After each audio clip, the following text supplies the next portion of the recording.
بسم اللہ الرحمن الرحیم نحمدہ و نصلی علی رسولہ الکریم اما بعد۔ محترم ناظرین کرام، ایک صاحبہ ہیں دیا شاہ، ان کا سوال ہے اصفر نام کیسا ہے، لڑکے کا رکھ سکتے ہیں یا نہیں؟ معنی بتا دیں جزاک اللہ۔ وعلیکم السلام ورحمۃ اللہ وبرکاتہ۔ جی، اصفر نام بالکل رکھ سکتے ہیں۔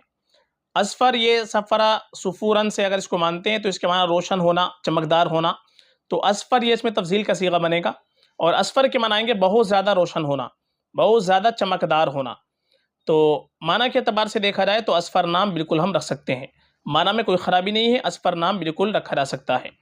اور زیادہ بہتر ہمارے لیے ہے کہ ہم اپنے بچوں کا نام رکھیں تو انبیاء کرام علیہم الصلوۃ والسلام کے ناموں پر نام رکھیں، صحابہ رضی اللہ عنہم اجمعین کے ناموں پر نام رکھیں، جو نیک لوگ گزرے ہیں ان کے ناموں پر نام رکھیں، یہ ہمارے لیے اور بہتر ہے، باعث برکت ہے، کیونکہ نیک لوگوں کے ناموں پر، نیک ہستیوں کے ناموں پر نام رکھیں گے تو انشاءاللہ ان کی کچھ نہ کچھ نیک صفات ہمارے بچوں کے اندر پیدا ہوگی۔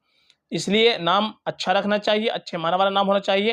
اصفر نام بھی معنی کے اعتبار سے اچھا ہے، یہ نام بھی آپ رکھ سکتے ہیں، بہترین نام آتا ہے۔ اور اگر آپ کو اور اچھے نام دیکھنے ہیں تو ہماری پلے لسٹ کے اندر جائے، وہاں پر آپ کو بہت سارے نام مل جائیں گے، لیٹر وائز نام مل جائیں گے، صحابہ صحابیات کے نام مل جائیں گے، اور اینڈ اسکرین میں آپ دیکھیں گے تو 2 ویڈیو نظر آئیں گی، جن میں ایک ہی ویڈیو کے اندر 150 نام ہیں، اور اس کے اندر اے سے لے کر زیڈ تک ہر لیٹر سے ایک ہی ویڈیو میں آپ کو نام مل جائیں گے، تو وہاں پر بھی آپ دیکھ سکتے ہیں۔ باقی اصفر نام بھی معنی کے اعتبار سے اچھا ہے، یہ بھی رکھ سکتے ہیں، فقط واللہ اعلم۔